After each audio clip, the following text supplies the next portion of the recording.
જય શ્રી કૃષ્ણ, જય માતાજી. કેમ છે બધા? મજામાં? તો સ્વાગત છે તમારા બધાનો આજના એક નવા વિડીયોમાં. અને તો મોડો વ્લોગ ચાલુ કરી દીધો છે કામીસુબેન. અત્યારે ઘડિયાળમાં 3:30 થયા છે અને મારે કરવાની છે વાવણી. જો કે ઓરવાઈ તો ગયું છે, કાલનું ઓરવાઈ ગયું છે, પણ ભીનું હતું ને એટલે વાવવાનું હજી નહોતું એમ. પણ આજે જો વાવવું છે ને તો અમે બધી જો વાવણી માટેની વસ્તુ જે છે કે મુહૂર્ત કરવા માટેની બધી લાઈન મિસુબેન પૂગી ગયા છીએ. અને હવે અમારે મિસુબેનને સાથીઓને એવું કોણ કરશે મિસુબેન? હે ચાલો અમે મિસુબેન અહીં આવી ગયા છીએ અને વાવવાનું બધું છે ને ચાલુ કરવાનું છે. તો જઈએ અમે અને સાથીઓને એવું કરી દઈએ.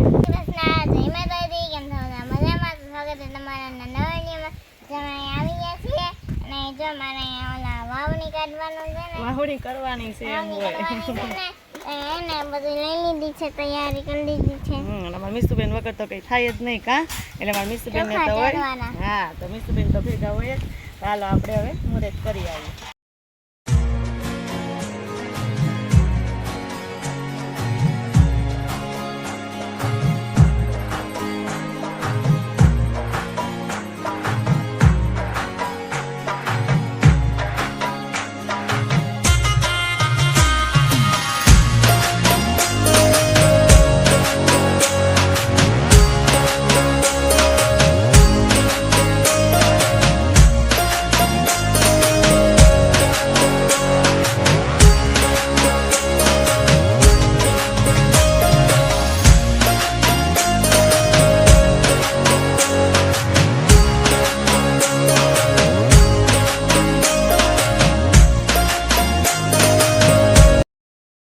અમે મિસુબેનને જો અહીંયા વાવણી કરવાની છે ને આવી ગયા છીએ. અને અમે જો સાથીઓ કરી લીધો છે મગનો અને હવે ચાંદલા કરવાનું છે નહીં કરી લીધા. અને અમે મિસુબેન કરે છે અને આપણે શ્રીફળને પણ ચાંદલો કરી દીધો છે.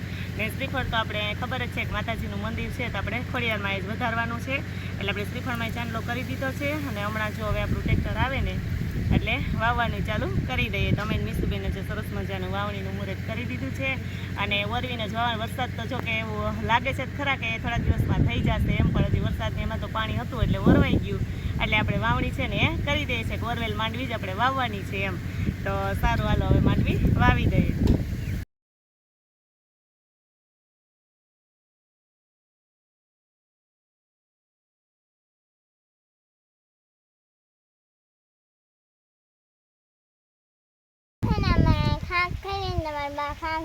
ખાખ નો કહેવાય, હાખ કહેવાય. અમારા મિસુબેનની તો ભાષા એવી હોય કાં કે આમ બતાવી જઈએ કેવી છે. જો હુડાની ખાધેલ હોય ને હાખ જો પક્ષીઓએ ખાઈને પછી જો નીચે ખરી ગઈ ને એકદમ મસ્ત જો કેસરી કેસરી ઓરિજિનલ કેરી હો આપણી કાં કેસર કેરી. તો આ હાખ છે ને તો બહુ મીઠી હોય હો મિસુ. ખાવીશ તારે? હે તો જો હાથ ખાઈ તો મારી મમ્મી એક વીણી આવ્યા ને આંબામાંથી જો લગભગ તો થોડી ઘણી કેરી તો ઉતારી લીધી છે. અને હવે થોડી ઘણી છે ને એ બાકી છે. તો હવે પછી ઉતારશું. હવે તો ઉતારવી જ પડશે કેમ કે વરસાદ આવી જાય ને તો કેરી બધી છે ને એ બગડવા માંડશે. કેમ કે વરસાદ એક માથે વરસાદ વરસી જાય એટલે કેરી પછી ખાધા જેવી તો ન જ રહી એમ. એટલે જો અહીંયા ઉપર હજી તો દેખાય છે, થોડીક અમે ઉતારી છે ને થોડીક હજી બાકી છે. હા, ઉપર નથી ચડવો બાપા, ઉપર ચડ્યા જેવી નથી તું.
જો અત્યારે ઘડિયાળમાં 3:30 થઈ ગયા છે. મારે ગોટલીનો મુખવાસ બનાવવો છે, તો જો આટલી ગોટલી લઈ લીધી છે. જો કે કેરી તો બહુ ખાઈ નાખી, પણ ગોટલા બધાય નથી રાખ્યા, અડધા તો જવા દીધા.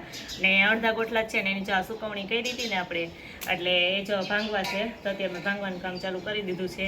ને ગોટલીનો મુખવાસ બનાવવો હોય તો ભાંગવાનું કામ એ બહુ અઘરું છે, કેમ કે આ ગોટલા આપણે ભાંગીએ ને એટલે પછી વ્યવસ્થિત ભાંગવા પડે, નકર તો અંદરથી આખા કદાચ ન નીકળે, કટકાઈ થઈ જાય છે. એટલે વ્યવસ્થિત ભાંગતા અને વાર લાગે હજી, તો પછી આને બાફીને આપણે હજી ખમણવા જોઈએ ને ઘણી બધી વાર લાગશે. એટલે અત્યારે ફ્રી થઈ ગઈ ને તો કાલ પહેલાં ગોટલા છે ને ભાંગી નાખું અને પછી આપણે બાફી નાખીએ, બનાવી નાખીએ ગોટલીનો મુખવાસ. તો જો આપણી ગોટલી છે ને સરસ મજાની બફાઈ ગઈ છે. આપણે થોડુંક મીઠું નાખીને સરસ મજાની બાફી નાખી છે. અને બફાઈ ગઈ ને એટલે આપણે એને કપડા ઉપર થોડીક વાર વાહટવા દઈએ, એટલે એકદમ ઠંડી થઈ જાય. અને ઠરી જાય ને પછી આને થોડુંક ખમણ કરવું છે, થોડીક કટકી કરવી છે, એટલે પછી થોડીક ઠંડી થઈ જાય ને પછી આપણે કરી નાખીએ. એટલે એકદમ છે ને આમ ચીકણી લાગે, એટલે આપણે થોડીક વાર છે ને એમાં પવન આવે સરસ મજાનો, તો આમાં ઉપર અત્યારે ખાટલે નાખી દઉં તો થોડીક વાટી જાય. તો આને સરસ મજાની જો આપણે નાખી દીધી, અને થોડું ઘણું પાણી હોય ને તો નીચે નીકળી જાય, એટલે આપણે સાડી પાથરીને જો સાડી ઉપર નાખી દીધી ને એકદમ છૂટી કરી નાખીએ ને એટલે એ ચીકણી ન રહી અને આપણે ખમણવાની મજા આવે. તો જો અત્યારે સાંજ પડી ગઈ છે અને ગોટલી ખમણવાનું કામ ચાલુ કરી દીધું છે. તો ગોટલી સરસ સૂકવી દીધી હતી ને એટલે એકદમ જો ચીકણી નથી, બહુ મસ્ત સરસ થઈ ગઈ છે. એટલે હવે ખમણવાનું કામ ચાલુ કરી દીધું છે. તો જો અડધું છે ને હું ઝીણું ખમણ કરવું છે, કે આપણે આદુ ખમણવાની ખમણી હોય ને એનાથી જો ઝીણું હું તો પસ્તીમાં જ ખમણી નાખું. એટલે આપણે અત્યારે તો પંખે સૂકવી દઉં, સવારે તડકે, અને અડધું જો આવી રીતે કરવું છે.